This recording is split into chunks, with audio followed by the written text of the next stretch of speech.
साथियों, स्वागत है, अभिनंदन है आपका जेके शिक्षा चैनल में। आज हम राजस्थान के क्लास 6 के चैप्टर नंबर 4 पढ़ेंगे, जो कि राजस्थान में प्राचीन सभ्यता का महत्वपूर्ण टॉपिक है। तो आइए क्लास 6 की महत्वपूर्ण बुक्स जिसमें हम चैप्टर 4 पढ़ने जा रहे हैं। तो आइए शुरुआत करते हैं साथियों। प्लीज आपसे रिक्वेस्ट है कि चैनल को प्लीज सब्सक्राइब शेयर जरूर करें। देखते हैं कि सभ्यता क्या होती है। तो हम देखते हैं कि मानव जब स्वयं के बारे में सोचना छोड़कर दूसरों के बारे में सोचना शुरू करता है, तब वह समूह में रहकर कार्य आरंभ करता है।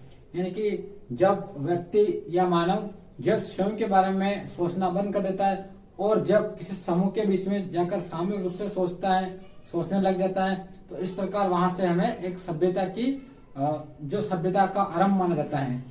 तो इसी से है सभ्यता की शुरुआत होती है। समय के साथ सभ्यता विकसित होती है, किंतु समय परिवर्तन के साथ सभ्यता नष्ट भी हो जाती है, कुछ नया आकार बना लेती है। यानी कि समय के साथ कुछ सभ्यताएं विकसित होती चली जाती है, जबकि कुछ परिवर्तन के साथ नष्ट हो जाती है, जबकि कुछ और अपने आकार में परिवर्तन कर लेती है। तो इस प्रकार हम देखते हैं कि मानव सभ्यता के राजस्थान में कहाँ कहाँ प्रमाण मिले हैं इसके। तो आइए हम जानते हैं। राजस्थान में भी ऐसी सभ्यता और संस्कृतियों के स्थल जो कि मरुस्थल और अरावली में नदियों के किनारे मिट्टी में दबे पड़े हैं। यानी कि जो मानव सभ्यता के जो स्थल है वह राजस्थान में कई मरुस्थल और जो अरावली क्षेत्र की जो नदी घाटे हैं वहां पर दबे पड़े हुए। राजस्थान में मानव के आरंभिक क्रियाकलाप क्या थे, वे कब से आरंभ हुए, इसके लिखित साक्ष्य उपलब्ध नहीं है। जिस काल का लिखित इतिहास उपलब्ध नहीं होता है, उसके बारे में उत्खनन से प्राप्त सामग्री के आधार पर ही जाना जा सकता है। यानी कि राजस्थान के अंतर्गत हम बात करें तो मानव की उत्पत्ति, मानव का आरंभिक इतिहास कहाँ से माना जाता है, मानव के क्या क्रियाकलाप रहे होंगे, इस प्रकार की जानकारी के कोई लिखित प्रमाण तो नहीं है। लेकिन जो उत्खनन से जो प्राप्त सामग्री होती है उसके आधार पर हम एक अनुमान लगा सकते हैं कि इस प्रकार जो है वह सभ्यताएं हो सकती थी, मानव सभ्यता की उत्पत्ति हुई थी, या मानव सभ्यता का विकास क्रम वाइज इसमें होगा क्रम मानव सभ्यता का इतिहास। तो देखते हैं कि उत्खनन से प्राप्त प्राचीनतम साक्ष्यों में आवास स्थल, लकड़ी, अनाज, हड्डी और पत्थरों के अस्त्र शस्त्र और उपकरण प्रमुख हैं। क्योंकि प्राप्त उपकरणों में पत्थरों के उपकरणों की संख्या अत्यधिक है, अतः आरंभिक युग को प्रस्तर युग कहा जा सकता है। इस प्रकार हम देखते हैं कि जो उत्खनन से हमें कई प्रकार की सामग्री मिलती है। जिस प्रकार की देखिए तो आवास, लकड़ी और हड्डियों से प्राप्त हुए कुछ उपकरण। तो हम देखते हैं कि जो सर्वाधिक जो उपकरण पाए गए वह पत्थर से बने उपकरण थे। तो इससे आधार पर हम अनुमान लगा सकते हैं कि यहाँ की जो सभ्यता है प्रारंभिक में प्रस्तर युगीन सभ्यता रही होगी। इस प्रकार के जो प्रस्तर कालीन जो युग की सभ्यता के कई प्रमाण राजस्थान की नदी घाटों में मिलते हैं, जैसे कि बनास नदी, बेडस नदी, गंभीर नदी और चंबल नदी। प्रस्तर युग के उपकरण मुख्यतः बनास, गंभीरी, बेडस, चंबल नदियों की घाटियों और सेला में बहुतायत में मिले हैं। जो नदी घाटी होती है वहीं पर जो सेल चट्टाने होती है वहां पर भी इस प्रकार के कई उपकरण मिले हैं, जिसके आधार पर हम अनुमान लगा सकते हैं कि यहाँ पर प्राचीन समय में कोई सभ्यताएं विकसित हुई थी। तो आइए अब हम देखते हैं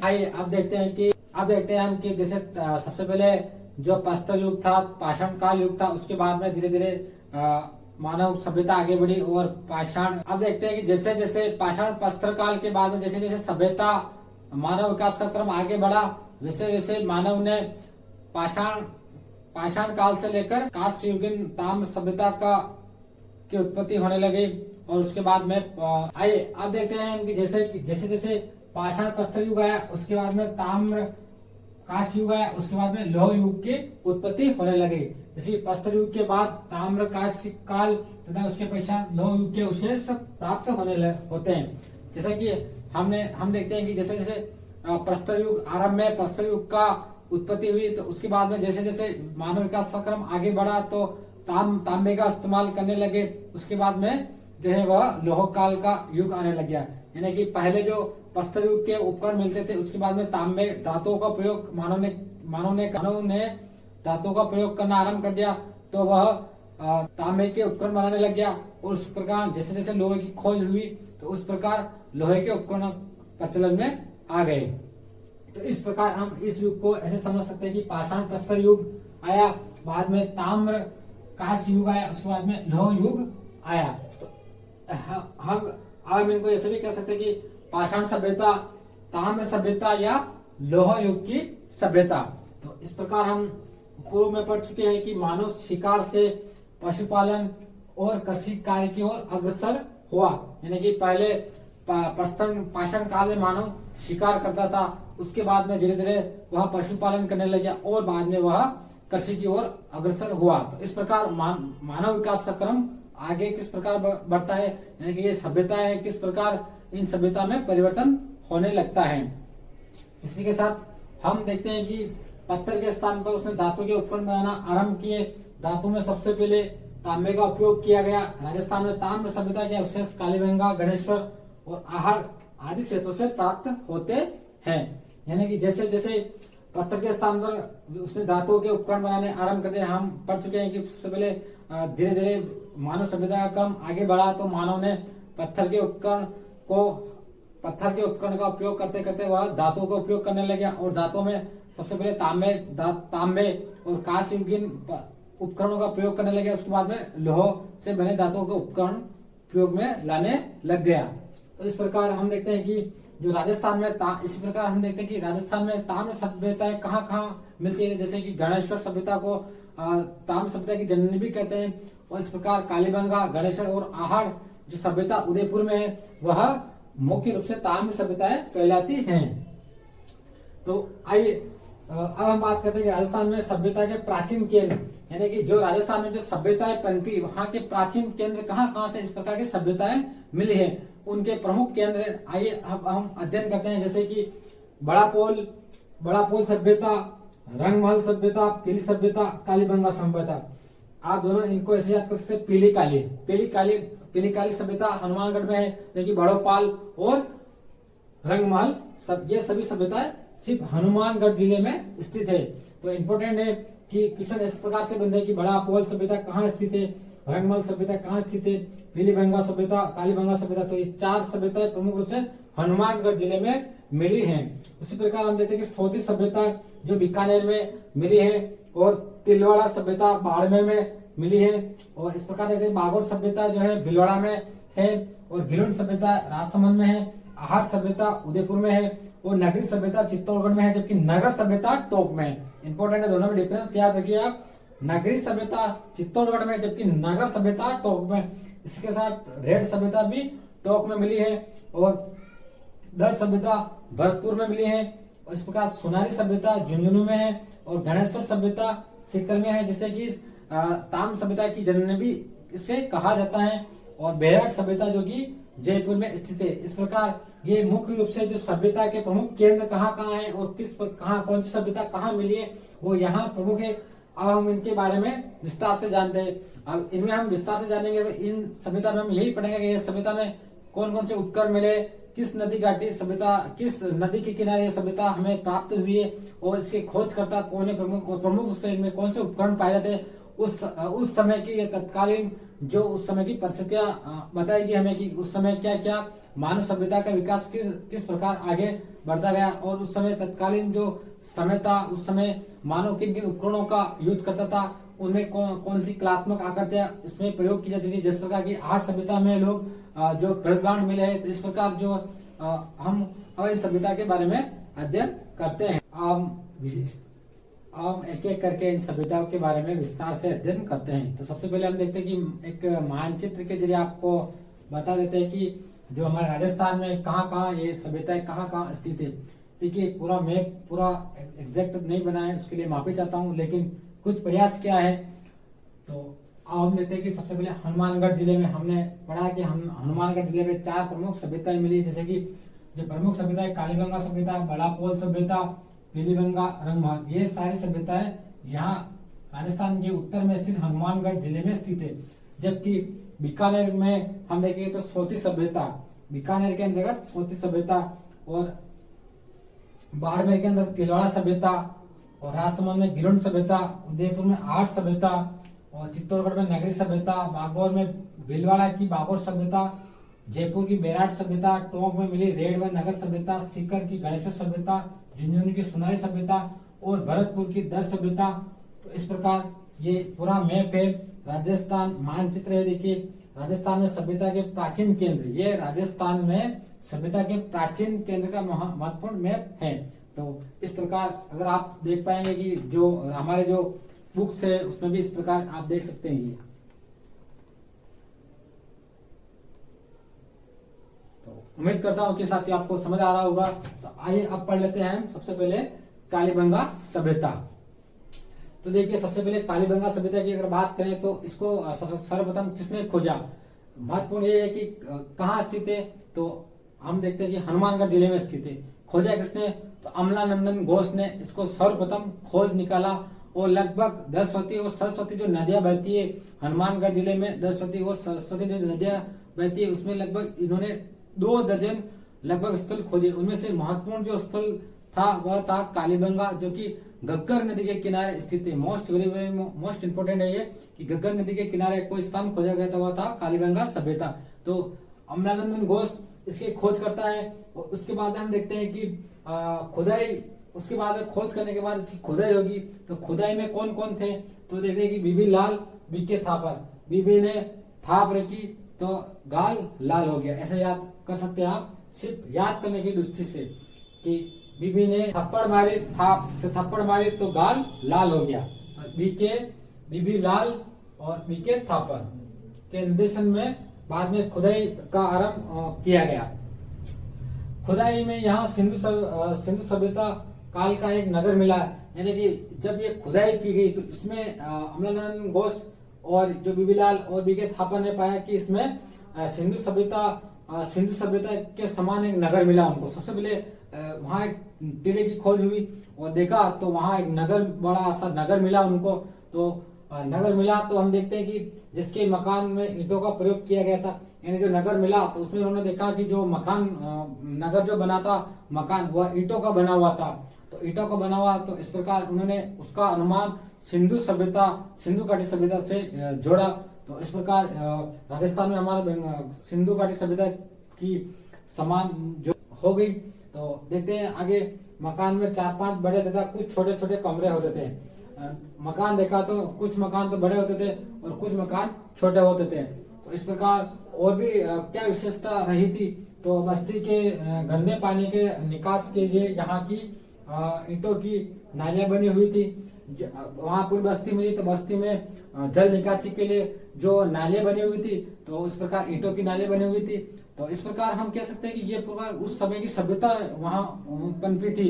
लगभग 1000 कई सालों पहले की सबसे पहले सिंधु घाटी सभ्यता की खोज हुई थी। तो मानव सभ्यता की खोज यहाँ मिली थी। तो हम देखते हैं कि इसी तरह यहाँ चबूतरे भी मिले हैं, कुछ चबूतरे भी मिले थे और उन चबूतरों के पास में अग्नि वेदिकाएं, कुंड भी मिले थे, जिसका अनुमान लगभग धार्मिक दृष्टि से लगाया जाता था कि यहाँ पर धार्मिक यज्ञ वगैरह होते थे। सिंधु घाटी सभ्यता के जो लोग थे वह धार्मिक यज्ञ कांडों में भी विश्वास रखते थे। इस प्रकार हम मान सकते हैं जिन पर अग्निकुंड वेदिका बनी हुई है, सभ्यता या धार्मिक कार्यों के हेतु प्रयुक्त होती थी। तो इस प्रकार ये सभ्यता का जो प्रथम टीला खोदा, तो इस प्रकार ये सभ्यता या विशेषताएं मिली। तो आइए अब दूसरा टीले के बारे में भी देखते हैं कि जैसे कालीबंगा के एक टीले की खोज हुई, उसके बाद पास में देखा तो एक टीला और था, तो उस टीले की और खुदाई हुई। तो उसमें अब क्या निकलेंगे, तो देखिए सबसे पहले उसमें एक दुर्ग निकला, यानी कि जो राजा के रहने का इस प्रकार ऐसा अनुमान लगाया जाता है कि जो कालीबंगा की जो सभ्यता है वह दुर्गों में रहती थी। तो इस प्रकार देखते हैं कि दूसरे टीले के उत्खनन में एक दुर्ग के अवशेष मिले। और क्या मिले, तो कालीबंगा की नगर योजना, जो कालीबंगा में जो नगर मिला उसकी नगर की इस प्रकार बना हुआ था जैसा कि सिंधु सरस्वती सभ्यता के नगर जैसा बना हुआ था। कार लगाया जा सकता है कि यह कालीबंगा सभ्यता है वह भी सिंधु घाटी सभ्यता के समान। दूसरी बात, कालीबंगा की नगर योजना सिंधु सभ्यता की नगर योजना के समरूप दिखाई देती थी, जिसके कारण सिंधु सभ्यता से इसका अनुमान लगाया। और दूसरी बात है कि इस क्षेत्र में नगर की प्राचीर के बाहर जोती हुई कृषि भूमि के साक्ष्य मिले, यानी कि जो प्राचीर थी सिंधु घाटी सभ्यता की जो प्राचीर थी उसके बाहर देखा तो जुते हुए खेतों से कृषि के अवशेष मिले हुए। इस प्रकार कृषि भूमि के अवशेष मिले। तो विश्व में सबसे पहले कृषि की यहीं से साक्ष्य मिले हैं।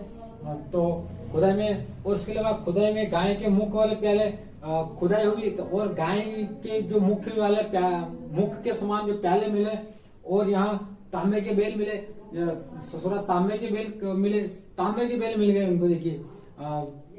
और कांच के दर्पण, यानी कि जो तांबे से जो धातु बंदी कांच के दर्पण, जो कांच जो आईना होता है कांच के दर्पण मिले। और हाथी दांत का कंगा, जो कंगा मिला, जो ये वाला कंगा था उसको हाथी दांत का मिला था, यानी कि हाथी का जो बड़ा दांत होता है उसको बना हुआ था। और मिट्टी के बर्तन मिले, जो बर्तन मिले खाने के वो मिट्टी के बर्तन मिले। आजकल तो हम देखते हैं कि स्टील वगैरह के बने मिलकर बनने आने लगे, लेकिन उस समय मिट्टी के बर्तन मिले थे, तो स्वादिष्ट भी रहा होगा भोजन, स्वादिष्ट भोजन रहता था मिट्टी के बर्तनों में। उसके अलावा खिलौने मिले, बहुत सारे खिलौने भी मिले कि उसमें बच्चे होते थे तो वो टाबर वगैरह खिलौने खेलते थे। उसके अलावा देखते हैं कि कांच की मणियां होती है, जो कांच की मणियां जो होती, मणि पहनने वाली जो मणियां होती, कांच की मणियां होती, आदि प्राप्त हुए। तो कालांतर में नदियों का पानी, अब इस सभ्यता का पतन भी होगा। हमने पूर्व में पढ़ा था कि कुछ सभ्यता का परिवर्तन हुआ, तो कुछ सभ्यता का नष्ट होती थी, लेकिन तो नष्ट होने का प्रमाण क्या था, किस कारण जो कालीगंगा सभ्यता नष्ट हुई। तो इसका कारण यह था कि वहां पर नदियां सूख गई थी, जो नदियां बहती थी वह सूख गई, क्योंकि जो सभ्यता होती थी वह नदियों के किनारे मिलती थी, क्योंकि वहाँ सभी परिस्थितियों के अनुकूल वहाँ शिकार कर सकते थे, वहाँ पानी पीने की व्यवस्था होती थी। इस प्रकार उनका जीवन यापन उस सभ्यता के अनुकूल होता था। तो नदियां सूखने लगी, और हम जानते हैं कि जो गंगानगर है, कहाँ गए गंगानगर है, वह हम देखते हैं कि पूरा रेगिस्तान की तरफ है। तो रेगिस्तान मरुस्थल बढ़ते गए धीरे धीरे, तो इस प्रकार सभ्यता पतन की ओर आने लगी। तो इस प्रकार ये कालीगंगा सभ्यता हुई। अब हम अगले बढ़ते हैं, हम अगली सभ्यता के बारे में बात करते हैं, जो कि आहट सभ्यता। आहट सभ्यता आप देखेंगे उदयपुर में स्थित है। उदयपुर में देखिए, उदयपुर के पूर्वी भाग में जो बेडस नदी बहती है, उसमें उसके यहाँ 2 टीले मिले जहाँ आहट सभ्यता स्थित है। ये यहाँ आहट सभ्यता, तो यह ऐसा माना जाता है ये ग्रामीण सभ्यता थी। जो उपकरण बनाए जाते थे वह तांबे के उपकरण बनते थे, इसी कारण इसको ताम्रयुगीन सभ्यता भी कहते हैं, या ताम्रवती के नाम से भी जाना जाता था। तो आइए बात करते हैं आहट या आगाटपुर सभ्यता। आप देख पा रहे हैं ये मानचित्र में इस प्रकार जो है आहट उदयपुर के पास स्थित है। तो उदयपुर के पूर्व में आहट बेडस नदी के किनारे 2 टीले दिखाई देते हैं, इनको स्थानीय लोग धुलकोट कहते हैं। यानी कि जो उदयपुर में है बेडस नदी जो बह रही उसके समान जो 2 टीले हैं, उन दोनों टीलों को वहां के जो स्थानीय लोग हैं धुलकोट के नाम से जानते हैं, धुलकोट। तो यह बस्ती पहले तांबावती के नाम से जानी जाती थी। ऐसा प्रतीत होता है कि तांबे के औजारों के निर्माण का केंद्र होने से यह नाम पड़ा। यानी कि उस समय जो वहां आहट सभ्यता के जो लोग होते थे, वहां तांबा उनका मुख्य, तांबे के औजार बनाना उनका मुख्य कार्य होता था, जिस कारण उस सभ्यता को तांबावती नगरी या ताम्रवती नगरी भी कहा जाने लगा। और 10वीं या 11वीं शताब्दी में इसे आगाटपुर के नाम से भी जाने लगा।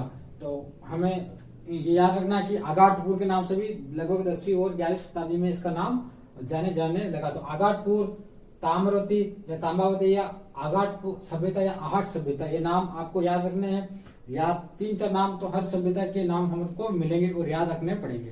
तो अब हम देखते हैं कि यहाँ से प्राप्त मकानों की दीवारें पत्थरों वह मिट्टी से बनी हुई थी। इंपोर्टेंट है, जो मकान होते थे उन मकानों की जो दीवारें होती थी, वह दीवारें एक तो पत्थर की बनी होती थी, पत्थर मोटे मोटे जो पत्थर होते हैं उन पत्थरों की बनी होती थी, और उसके साथ मिट्टी और पत्थर और जो मिट्टी होती है दोनों इसमें यूज हुआ, क्योंकि हम देखते हैं कि यही सभ्यता है जहाँ पत्थरों का इस्तेमाल किया गया, बाकी और ईंटें वगैरह का भी इस्तेमाल किया गया। लेकिन हमें याद रखना कि यहाँ पर पत्थर और मिट्टी का यूज किया गया। पत्थर यानी कि इसको स्थानीय भाषा में हमारे यहाँ तो हम उसको भाटे भी कहते हैं, भाटे और मिट्टी। तो यहाँ से प्राप्त मकानों की दीवारों के पत्थरों या मिट्टी से बनी हुई थी, जिसकी छत और उसकी जो छत होती थी, जो मकान होते थे उसकी छत बांस से और केलू से बनी होती थी। बांस, उस समय जो बांस का इस्तेमाल किया जाता छतों के ऊपर, तो बांस और जो केलू होते थे, इस प्रकार के केलू देखे होंगे आपने, जो अभी तो नहीं दिखते हैं ऐसे, क्योंकि आजकल तो बड़ी टेक्नोलॉजी चल गई है। तो लेकिन जो प्राचीन समय में जो केलू इस्तेमाल किया जाता था घरों के ऊपर, आज भी ग्रामीण अंचलों में दिखाई देता है। तो जो कि बड़ा ठंडा महसूस होता है, वहां अगर आप बैठोगे तो बड़ा ठंडा लगता है। तो इस प्रकार मिट्टी के बने होते हैं वो भी केलू। तो ये पत्थरों और मिट्टी से बनी होती थी, जिनकी छत बांस और केलू से बनी होती थी। बड़े कमरों के बीच में बांस की पर्दी पर मिट्टी चढ़ाकर उसके छोटे छोटे कमरे या ओरों में विभाजित किया जाता था। यानी कि जो आहट सभ्यता के जो कमरे होते थे, कोई अगर मोटा कमरा अगर है तो उसके बीच में बांस की पर्दी, उसको पर्दी मतलब पर्दा कर देते थे बांस का इस प्रकार बांस की पर्दी के साथ उसको लेप कर देते थे। और इस प्रकार बड़े जो कमरे होते थे उनको छोटे छोटे भागों में या ओरों में विभाजित कर दिया जाता था। तो इनको कमरे को ओरे भी कहते हैं, ओरे। तो इस प्रकार ये आहट सभ्यता है। और इसके बाद हम इसका अध्ययन करते हैं। आहट सभ्यता के और भी महत्वपूर्ण तथ्य, जैसे मकान में 4 से 6 चूल्हे मिले हैं जो संयुक्त परिवार या सामूहिक भोज विधि का साक्ष्य है।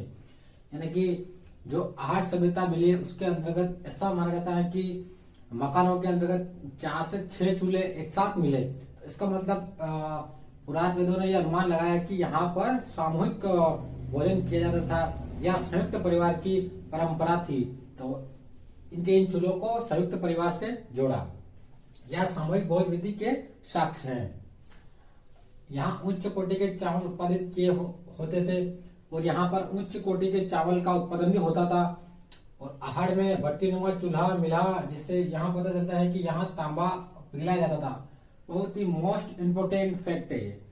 यहाँ पर एक तो चावल उत्पादन होते थे, ऐसा माना जाता है। दूसरी बात यहाँ पर भट्टीनुमा एक चूल्हा मिला है, जिससे अंदाजा ये लगा सकते थे कि जो ये आहड़वासी थे यहाँ पर तांबा पिघलाया जाता है, यानी कि तांबा पिघलाने की भट्टियां मिली हुई है। तो इसका मतलब ये था कि जो भट्टियां मिली हुई थी उसमें तांबे को डाल देते थे और पिघलाते थे। तो हम जानते हैं कि आहड़ सभ्यता इसी कारण जो है वह ताम्रवती नगरी भी कहलाती है।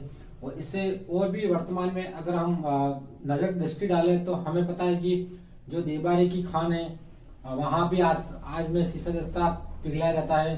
तो इस प्रकार हम अनुमान लगा सकते हैं कि आहट सभ्यता के जो वासी थे वह इस प्रकार की धातु को पिघलाने में माहिर, आहट बर्तन बनाने की कला में दक्ष थे। और यहाँ के जो बर्तन मिले वो भी उसमें बहुत कलाकारिता मिली, तो बर्तन बनाने की कला में दक्ष थे। यहाँ मिले लाल भूरे मृदभांड, लाल एक तो लाल और भूरा मृदभांड हाथ की सफाई तथा अलंकार की दृष्टि से उत्कृष्ट है। यहाँ मिले लाल भूरे जो मृदभांड मिले मिट्टी के बर्तन, उनमें जो कलाकृति की गई वह बहुत ही महत्वपूर्ण है। इससे ये अनुमान लगाया जा सकता है कि आहड़वासी जो मृदभांड कला में दक्ष थे। और धूलकोट के 1951-52 में हुए उत्खनन में, जब 1951 और 52 में जब इस धूलकोट का उत्खनन हुआ तो उस समय तस्तरियां, दीपक और धूपदानियां, कटोरियां, मटके, कलश, चूड़ियां, खिलौने, 26 किस्म के मणिये, 6 तांबे की मुद्राएं और 3 मोहरे प्राप्त हुई हैं। ऐसा प्रतीत होता है कि प्राकृतिक प्रकोप के विध्वंस हुई इस सभ्यता के लोग उत्तर पूर्व और दक्षिण पूर्व की ओर बढ़े तथा गिलोन व भगवानपुरा में बस गए। जब 1951 में जब धूलकोट का उत्खनन हुआ तो उस समय अन्य कई प्रकार की वस्तुएं मिली, जैसे तस्तरियां, दीपक, धूपदानियां, कटोरियां, मटके, कलश, चूड़ियां, खिलौने, 26 किस्म के मणिये तथा 6 तांबे की मुद्राएं और 3 मोहरे प्राप्त हुई। तो इस प्रकार उसके बाद ऐसा माना जाता है कि यहाँ प्राकृतिक प्रकोप के कारण यहाँ के आहड़वासी बाद में फिर यहाँ से इस सभ्यता को छोड़ के गिलोन सभ्यता में बस गए। और भगवानपुरा दो नामक आहड़ सभ्यता के ये उप स्थल है जहाँ पर जो आहड़वासी बस गए थे। तो हम देखते हैं कि इनसे 2 सभ्यताएं और पनपी, गिलोन सभ्यता और भगवानपुरा सभ्यता। तो इस पर आगारपुर के जो दूसरा टीला था उसमें क्या क्या उपकरण मिले। तो मकानों में 4, आइए अब देखते हैं आहट सभ्यता के और भी महत्वपूर्ण तथ्य, जैसे मकान में 4 से 6 चूल्हे मिले हैं जो संयुक्त परिवार या सामूहिक भोज विधि का साक्ष्य है। यानी कि जो आहट सभ्यता मिली है उसके अंतर्गत ऐसा माना जाता है कि मकानों के अंतर्गत 4 से 6 चूल्हे एक साथ मिले। तो इसका मतलब पुरातत्वविदों ने यह अनुमान लगाया कि यहाँ पर सामूहिक भोजन किया जाता था या संयुक्त परिवार की परंपरा थी। तो इनके इन चूल्हों को संयुक्त परिवार से जोड़ा। यह सामूहिक भोज विधि उत्पादित किए होते थे और यहाँ पर उच्च कोटि के चावल का उत्पादन भी होता था और आहार में भट्टी नुमा चूल्हा मिला पिघलाया जाता था। यहाँ ऐसा माना जाता है। दूसरी बात यहाँ पर भट्टी नुमा एक चूल्हा मिला है, जिससे अंदाजा लगा सकते थे कि जो ये आहारवासी थे यहाँ पर तांबा पिघलाया जाता है, यानी कि तांबा पिघलाने की भट्टियां मिली हुई है। तो इसका मतलब था कि जो भट्टियां मिली हुई थी उसमें तांबे को डाल देते थे और पिघलाते थे। तो हम जानते हैं कि आहार सभ्यता इसी कारण जो है वह ताम्रवती नगरी भी कहलाती है। और इससे और भी वर्तमान में अगर हम नजर दृष्टि डालें तो हमें पता है कि जो देवबारी की खान है वहां भी आज में शीशा जस्ता पिघलाया जाता है। तो इस प्रकार हम अनुमान लगा सकते हैं कि आर्य सभ्यता के जो वासी थे वह इस प्रकार की धातु को पिघलाने में माहिर थे। तो आहार बर्तन बनाने की कला में दक्ष थे और यहाँ के जो बर्तन मिले वो भी उसमें बहुत कलाकारिता मिली। तो बर्तन बनाने की कला में दक्ष थे। यहाँ मिले लाल भूरे मृदभांड लाल एक तो लाल और भूरा मृदभांड हाथ की सफाई तथा अलंकार की दृष्टि से उत्कृष्ट है। यहाँ मिले लाल भूरे जो मृदभांड मिले मिट्टी के बर्तन, उनमें जो कलाकृति की गई वह बहुत ही महत्वपूर्ण है। इससे ये अनुमान लगाया जा सकता है कि आहारवासी जो कला मृदभांड कला में दक्ष थे। और धूलकोट के 1951-52 में हुए उत्खनन में जब 1951 और 52 में जब इस धूलकोट का उत्खनन हुआ तो उस समय तस्तरियां, दीपक और धूपदानियां, कटोरियां, मटके, कलश, चूड़ियां, खिलौने, 26 किस्म के मणिये, 6 तांबे की मुद्राएं और 3 मोहरे प्राप्त हुई हैं। ऐसा प्रतीत होता है कि प्राकृतिक प्रकोप के विध्वंस हुई इस सभ्यता के लोग उत्तर पूर्व और दक्षिण पूर्व की ओर बढ़े तथा गिलोन व भगवानपुरा में बस गए। 1951 में जब धूलकोट का उत्खनन हुआ तो उस समय अन्य कई प्रकार की वस्तुएं मिली, जैसे तस्तरियां, दीपक, धूपदानियां, कटोरियां, मटके, कलश, चूड़ियां, खिलौने, 26 किस्म के मणिये तथा 6 तांबे की मुद्राएं और 3 मोहरे प्राप्त हुई।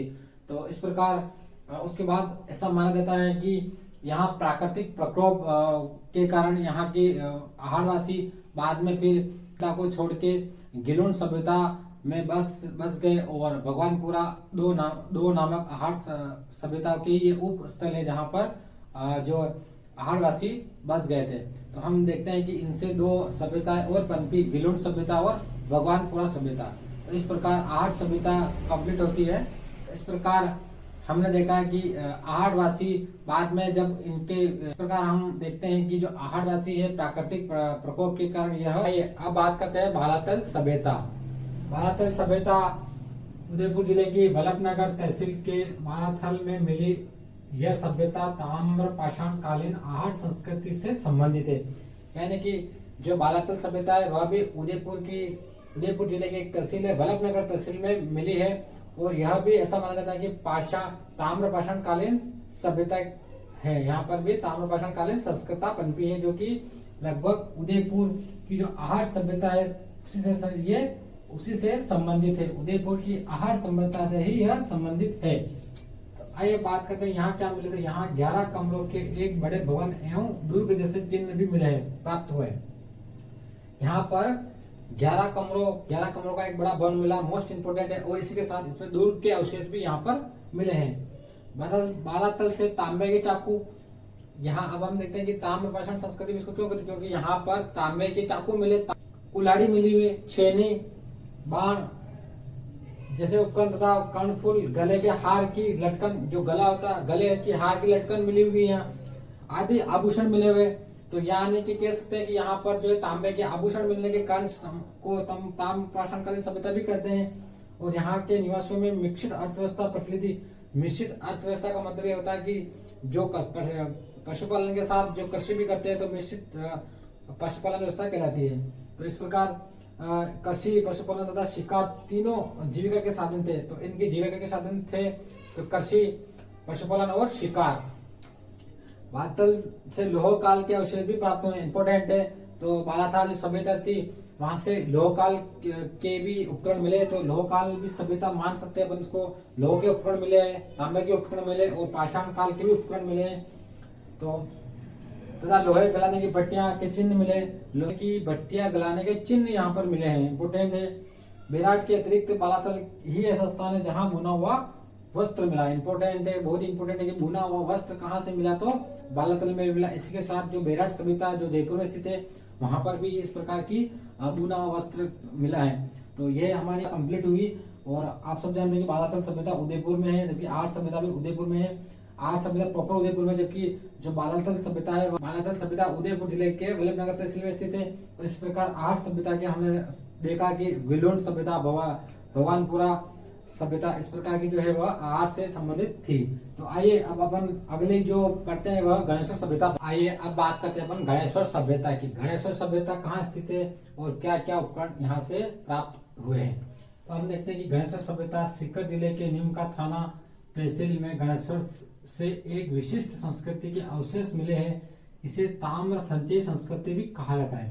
यानी कि तो हम देखते हैं कि जो ये गणेश्वर सभ्यता है, यह संस्कृति पूर्वी राजस्थान व गंगा घाटी के क्षेत्र में पल्लवित हुई। आप देख पाएंगे कि जो ये गणेश्वर सभ्यता है, यह राजस्थान के पूर्वी दिशा में स्थित है, पूर्वी क्षेत्र में। और गंगा आगे हम देखेंगे तो गंगा घाटी क्षेत्र आ गया राजस्थान के उस उत्तर प्रदेश की साइड में।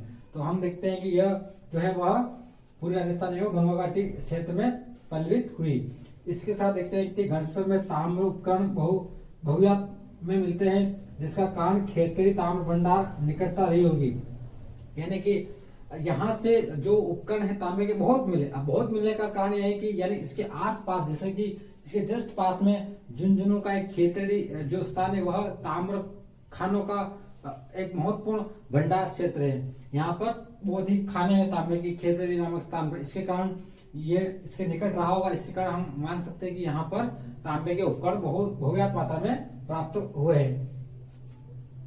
ताम्र उपकरणों में बाण मिले, जो बाण थे, जो इंद्रधनुष के चलाने वाले बाण थे, वो तांबे के मिले। उसके साथ छेनिया, जो छेनिया होती, हथौड़ों छेनिया की जो उस टाइम में चलती थी, तो वो छेनिया मिली। और मछली पकड़ने के कांटे, जो तालाब में जो मछली पकड़ते हैं, तो उस प्रकार के मछली पकड़ने के कांटे यहाँ मिले, इंपोर्टेंट है। और उस तरह के फलक, यहाँ उस तरह के भी फलक मिले हैं, और अंगूठियां मिली हैं आदि प्रमुख रूप से यहाँ पर उपकरण मिले हैं। ऐसा प्रतीत होता है कि यहाँ से दोहरी पेचदार शिरा वाली ताम्र पिन, यानी कि दोहरी पेचदार वाली दोहरी पेचदार शिरा वाली ताम्र पिने को पश्चिमी तथा मध्य एशिया में निर्यात किया जाता था। यानी कि यहाँ पर जो विशेष प्रकार की जो पिने होती थी, दोहरी पिने, पेचदार दोहरी पिने होती थी, उनको जो एशिया और मध्य एशिया में निर्यात किया जाता था। तो यहाँ से तांबा, हम देखते हैं कि तांबा के उपकरणों का निर्यात किया जाता था मध्य एशिया और पश्चिमी एशिया के अंतर्गत। तो ये जो हमारी रही वह गणेश्वर सभ्यता है।